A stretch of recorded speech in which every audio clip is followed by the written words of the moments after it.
오늘은 시편의 말씀을 가지고 여러분과 이야기를 나눠보려고 합니다. 시편은 다양한 주제와 내용을 담고 있는 노래들의 모음집입니다. 시편은 노래라서 각각의 노래가 하나씩, 시편 한 편마다 하나의 각각의 노래입니다. 그래서 다른 성경은 몇 장 몇 절 이루죠. 몇 장 몇 절 그렇습니다. 근데 시편은 이게 독립적인 노래이기 때문에 1편, 2편, 3편이라고 부릅니다. 이 구분이 이해가 돼요? 장은 하나의 책을 구분하는 것이고 편은 각각 다른 내용이 있을 때 한 편, 두 편 할 때 그렇게 부르는 겁니다.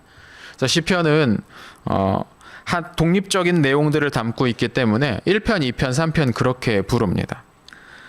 물론 오늘날에는 이게 이제 예전엔 노래였는데 오늘날에는 가사만 남아있고 멜로디는 다 사라져버렸어요. 잊어버렸어요. 그래서 이게 예전에 어떻게 불렀는지 모르겠는데 예전에는 아마도 이 시편에 나오는 이 내용들을 노래로 불렀을 겁니다. 여러분이 좋아하는 아이돌 가수들이 부르는 노래도 목사님이 여러분 선물 주려고 카톡에 이 친구 추가를 한참 해놓으니까 이만큼 해놓으니까 프로필이 누군지 알아볼 수가 없어. 다들 무슨 예쁜 그 아이돌 얼굴들만 이렇게 잔뜩 들어가지고 이게 누군지 알아볼 수가 없을 정도. 아무튼 여러분 아이돌 좋아하잖아요. 이 아이돌 가수들이 노래를 이제 막 부르는데 이 노래가 같은 가수가 불러도 노래마다 그 주제나 내용이 다르잖아요. 그죠? 그런 것처럼 시편도 그랬다는 거죠. 이 시편의 내용마다, 이 각 편마다 내용이 다 달라요. 여러분 시편이 총 몇 편까지 있는 줄 알아요? 시편에 총 몇 곡의 노래가 있을까요? 150편이 있습니다. 150편의 곡의 노래가 있다는 겁니다.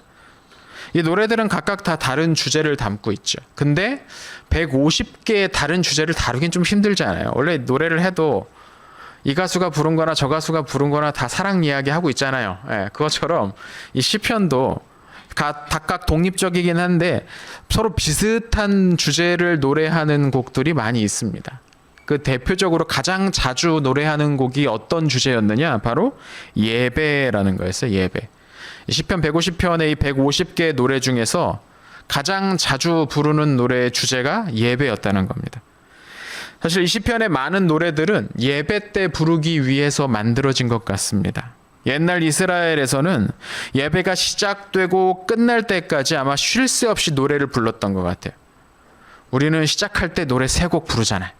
근데 옛날 이 이스라엘 사람들, 고대 이스라엘 사람들의 예배에서는 아마 시작부터 끝날 때까지 이 음악이, 이 노래가 끊이지 않았던 것 같습니다. 어떤 사람은 노래 부르고 어떤 사람은 연주하고 이게 계속되는 거죠. 그때 사용되었던 곡들이 시편에도 많이 들어 있습니다. 사람들이 성전을 이렇게 계단을 몇 개 올라가야 되는데 그 계단을 하나 올라갈 때마다 노래를 하나씩 불렀대요. 한 계단 올라가면 노래 하나 부르고 그 다음 계단 올라가면 또 노래 부르고, 그러니까 그런 식으로 예배를 처음 시작할 때부터 이 노래가 시작이 되는 겁니다. 또 제물을 바치고 불에 태우고 하는 동안에도 곳곳에서 계속 악기가 연주되고 저쪽에서 찬양대가 나와서 노래하고 막 그랬다는 거죠. 그러니까 옛날 이스라엘 사람들의 예배의 모습은 아마 되게 시끌벅적했을 거예요. 끊이지 않았다는 거예요. 계속 노래가 나오고 아마 그랬다는 거죠. 그런데 이 시편에는 예배 시간에만 불렀던 노래만이 아니고 사람들에게 예배란 무엇인지 가르쳐 주기 위한 노래도 있었어요. 이것도 예배에 관한 노래죠. 여러분 어떤 걸 쉽게 외우기 위해서 노래를 만들잖아요. 여러분도 그런 노래들 알고 있죠? 여러분 영어 알파벳 어떻게 외웁니까? 어떻게 외웠어요?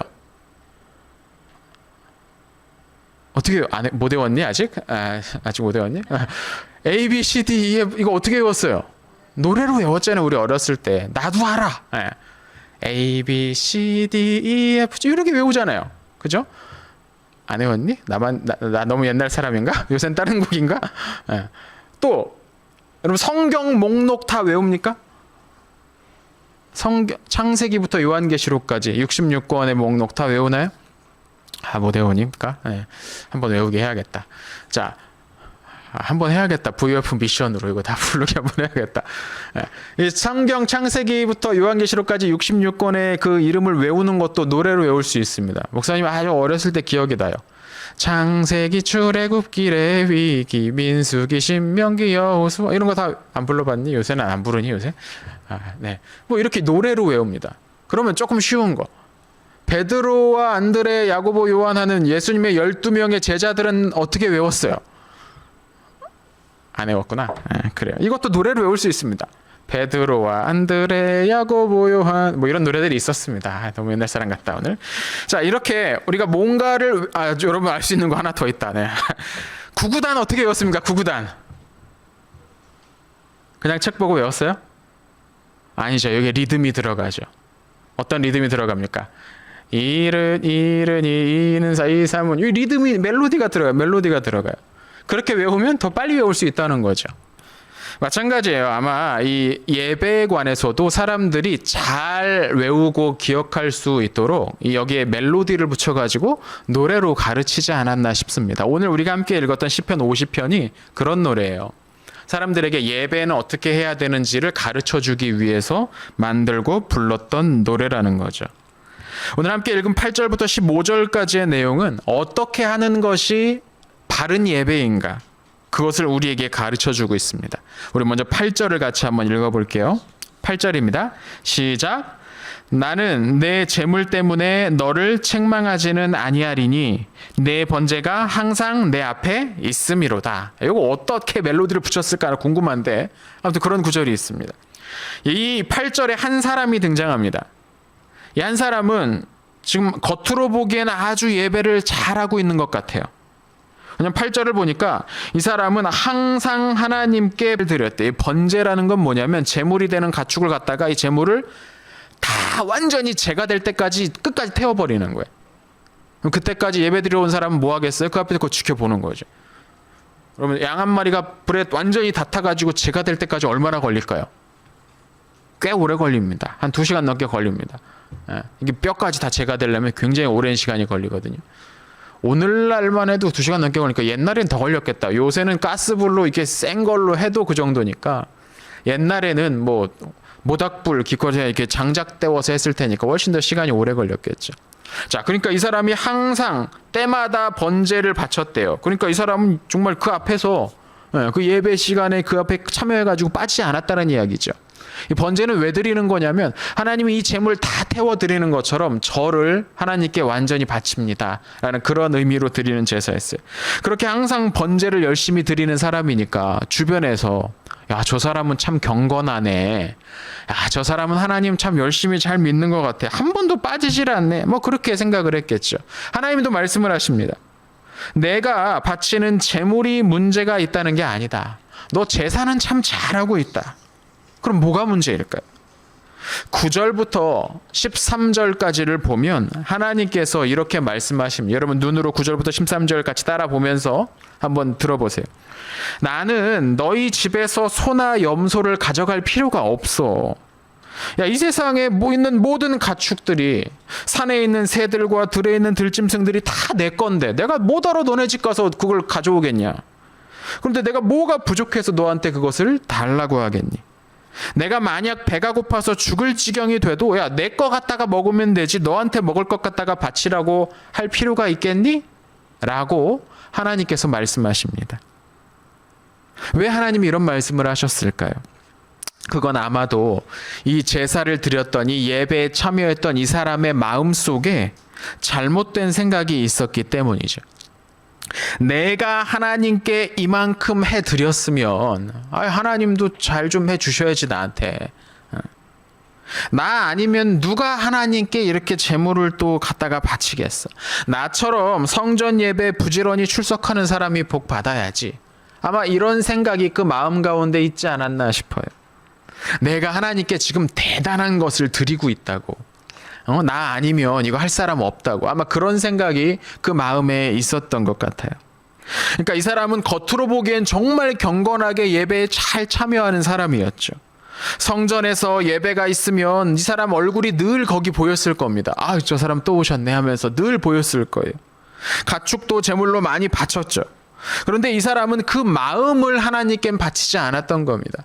이 사람이 하나님께 바친 것은 자신의 가축이었지 자신의 마음이 아니었다는 거. 예배의 자리에 앉아는 있었는데 그 마음은 하나님을 만나지 못했습니다. 그냥 몸만 와 있었다는 거죠. 그런 이 사람에게 하나님이 뭐라고 말씀하십니까? 우리 14절과 15절 같이 한번 읽어볼게요. 14절 15절입니다. 시작. 감사로 하나님께 제사를 드리며 지존하신 이에게 내 소원을 갚으며 환난 날에 나를 부르라. 내가 너를 건지리니 내가 나를 영화롭게 하리로다. 이 무슨 말이냐? 하나님은 예배에 참여는 하되 감사하는 마음으로 와라. 하나님과 한 약속을 지켜라. 어려운 일이 있을 때 내 힘으로 해결하려고 하지 말고 나에게 와서 기도해라. 그러면 내가 너를 구하고 너에게 복 주겠다라고 말씀하십니다. 하나님이 집중하고 계시는 건 뭐냐면 이 사람이 얼마나 많은 재물을 갖다가 바쳤느냐가 아니고 이 사람이 얼마나 하나님과 자주 만났느냐였다는 거예요. 그 마음 가운데 하나님을 얼마나 자주 만났느냐를 하나님은 집중해서 보고 계시는데 이 사람은 내가 예배 자리에 와서 서 있으니까 이걸로 충분해라고 생각하고 있었다는 것이죠. 하나님과 자주 만나야 감사도 하고 하나님과 자주 교제를 해야 약속도 하고 약속을 지킬 수도 있겠죠. 하나님은 그냥 몸만 와서 앉아있는 예배가 아무 소용이 없다고 말씀하시는 겁니다. 하나님이 말씀하시는 게 바로 그겁니다. 이 사람이 지금 서둘러 고쳐야 될 게 있었어요. 예배하는 마음이었죠. 몸은 와 있는데 그 마음은 와 있지 않은 상태. 몸은 예배하는 것처럼 보이지만 그 마음은 예배하고 있지 않은 그 상태를 고쳐서 예배 첫 시간부터 끝날 때까지 하나님만 생각하며 하나님께 집중할 수 있어야 진짜 예배를 한 거라는 말입니다. 그게 진짜 예배라는 겁니다. 오늘 이 시편을 통해서 우리의 예배의 모습을 좀 돌아봤으면 좋겠습니다. 지금 방송으로 우리 예배에 참여하고 있는 친구들도 가만히 스스로를 돌이켜봤으면 좋겠습니다. 우린 예배의 자리만 채우고 있는 건 아닌지, 우리의 마음은 지금 여기 없는데 몸만 와서 앉아 있는 것은 아닌지. 지난주에 목사님이 했던 이야기 기억합니까? 우리가 무엇을 믿어야 되는지 3가지를 이야기했는데 첫 번째가 뭐였어요? 하나님이 살아계신다는 걸 믿어야 된다고요. 우리는 하나님이 살아계시다는 걸 믿어야 됩니다. 하나님은 살아계셔서 지금 우리의 예배를 받으십니다. 하나님은 살아계세요. 우리는 지금 아무것도 없는 허공에다 대고 기도하고 찬양하고 예배하는 게 아니고 지금도 살아서 우리의 기도에 귀를 기울이시고 응답하시고 우리의 소원을 이루어 주시는 하나님께 예배하고 있는 겁니다. 그건 지금 이 중동부실에 나와서 예배하고 있는 친구들도 마찬가지고 지금 집에서 영상으로 예배에 참여하고 있는 친구들도 마찬가지예요. 우리는 지금 그냥 영상을 보고 있는 게 아니고 하나님께, 살아계신 하나님께 나와서 예배하고 있는 겁니다. 그 하나님을 지금 높이고 있는 거라는 거예요. 우리가 이 자리에 나온 순간부터 우리의 예배는 시작이 된 겁니다. 우리 앞에 우리가 예배해야 하는 하나님이 계세요. 여러분 눈에는 보이지 않지만 하나님이 이 자리에 계십니다. 그러면 그 하나님이 계시는 자리에서 우리는 예배하는 사람의 모습인가? 한번 생각해 봅시다. 우리. 여러분 예배 순서가 시작하기 전에 여러분은 하나님을 의식하면서 앉아 있습니까? 여기에? 하나님을 의식하면서 하나님을 떠올리면서 하나님을 생각하면서 앉아 있나요? 하나님이 계신다는 생각으로 여기 들어왔나요, 여러분? 찬양이 시작하기 전까지 사도신경으로 예배를 시작하겠습니다라고 할 때까지 여러분 무엇을 하면서 그 시간을 보내고 있습니까? 뭘 하고 있어요, 여러분? 예배 시작할 때까지. 한 주 만에 만난 선생님하고 반갑게 인사도 하고 이야기도 하고 좋죠. 다만 그 이야기와 인사하는 가운데서도 우리는 하나님을 의식하고 있어야 되는 거죠. 예배 시작하기 전에 그냥 휴대폰 켜가지고 게임하고 그냥 간밤에 나왔던 동영상 재밌는 거 없나 휙휙휙 넘길 게 아니고 하나님을 떠올려야 된다는 겁니다. 여긴 하나님 앞에 우린 나온 거니까요. 여러분이 아주 귀한 사람 집에 초대를 받았는데 정말 보통 사람은 오지도 못할 그런 사람 집에 초대를 받았는데 딱 들어가더니 그냥 아무 데나 앉아가지고 휴대폰 이렇게 쳐다보고 있으면 그게 될 일입니까? 아니죠. 사람 앞에서도 우린 그러지 않거든요. 근데 우리는 하나님 앞에서 그럽니다. 왜요? 하나님이 살아계시다는 걸 믿지 않으니까. 하나님이 여기 예배의 자리에 계시다는 걸 믿지 않으니까 우린 그렇게 하는 겁니다. 여러분 믿어야 됩니다. 하나님은 살아계시고 우리의 예배의 자리에 함께 하십니다. 우린 그걸 믿어야 돼요. 여러분의 예배를 살아계신 하나님이 받으시는 겁니다. 찬양이 시작할 때 오늘은 우리가 좀 상황 때문에 영상으로 찬양을 했는데 사실 크게 다른 것 같지도 않는 느낌도 살짝 들고 그러네. 예, 크게 화면 보면서 하니까. 여러분, 찬양이 시작되었을 때 여러분은 하나님을 기억하고 있습니까? 찬양은 하나님을 높이는 겁니다. 찬양 시간은 여러분의 마음을 다해서 힘을 다해서 하나님을 함께 노래하는 겁니다. 여러분 노래하고 있습니까? 잘 모르는 찬양이 나올 수도 있죠. 그럴 땐 어떻게 해야 될까요? 입 꼭 다물고 어디 한번 얼마나 잘 부르나 한번 보자. 뭐 이렇게 하고 있는 겁니까? 하나님 앞에서 감히 웃기는 거죠. 그러면 안 되는 거죠. 잘 모르는 노래라면 가사를 보고 리듬과 멜로디에 맞춰서 작게 불러보는 겁니다. 너무 크게 부르면 좀 틀릴 수 있으니까 익숙해질 때까지 불러보는 겁니다. 그리고 자꾸 불러보다 보면 익숙해지고 그러면 점점 더 크게 부르고 우리의 마음을 활짝 열어서 하나님 제가 이렇게 하나님을 찬양합니다 라는 마음으로 노래를 하는 거죠. 그 안에 담긴 가사를 통해서 하나님을 높이게 되는 거죠. 여러분 찬양에 참여해야 됩니다. 찬양에 참여해야 돼요. 여러분 인서야 찬양 불러야 됩니다. 크게 불러야 됩니다. 찬양하지 않는 사람은 하나님을 믿지 않는 사람입니다. 하나님이 없다고 생각하니까 찬양할 필요가 없다고 생각하는 거죠. 근데 그렇지 않거든요. 우리가 함께 모여서 같이 찬양하는 건 우리 앞에 계신 하나님께 예배하는 거거든요.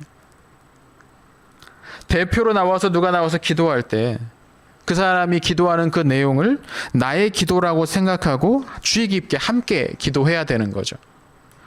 말씀을 들을 때도 마찬가지입니다. 이 말씀이 지금 나에게 주시는 하나님의 말씀이다라고 생각하고 믿고 들어야 됩니다.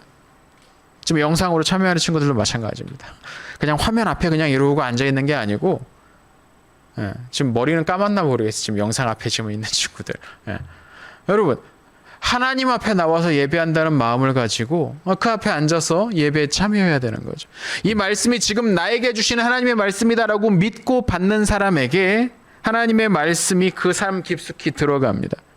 하나님의 말씀이 그 삶 깊숙이 들어가는 사람에게 그 말씀이 우리의 삶을 바꾸는 일들이 일어나게 되죠. 그러지 않고 그냥 구경하는 사람에겐 그런 일이 일어나지 않습니다. 예수님의 바로 옆에서 그분의 말씀을 들었음에도 불구하고 믿지 않는 사람들에게는 아무런 능력이 나타나지 않았어요. 여러분 예배는 이런 경험을 하는 자리입니다. 하나님 앞에 나와서 하나님을 경험하는 자리인 거예요. 그냥 나와서 엉덩이만 잠깐 붙였다가 가는 아무 감동 없는 자리가 되어서는 안 됩니다. 우리의 예배 모습이 어떤지 한번 생각해 보십시오, 여러분. 지금 이 자리에서 함께 예배하는 친구들 또 영상으로 예배에 참여하고 있는 친구들도 마찬가지입니다. 하나님 그 영상으로 예배하고 있는 여러분 방에 함께 계십니다. 여러분에게 예배가 하나님을 만나는 그런 자리, 선물 같은 자리가 되었으면 좋겠습니다. 예배는 지금도 살아계시고 온 세상을 다스리시고 우리에게 복 주시는 그 하나님을 만나는 자리, 그런 시간입니다. 그런데 목사님 경험으로는 이 일이 자연스럽게 일어나는 것 같지는 않아요. 무슨 말이냐면 그냥 예배당 문 열고 들어오는 순간 하나님을 만나게 됐어 뭐 이렇게 되지 않는 것 같아. 여러분도 그렇잖아요. 그렇게 자연스럽게 자동적으로 되는 게 저게 마법의 문이 아니야. 아쉽게도 열면 갑자기 막 변신해가지고 짠 나는 신앙인이 되었다 이렇게 되는 게 아니라는 거예요. 그래서 어떤 사람들은 1년 10년 예배 참여하고 나서도 하나님을 만나지 못하는 경우가 있을 수 있습니다. 얼마나 시간이 아깝습니까? 얼마나 낭비된 시간들입니까?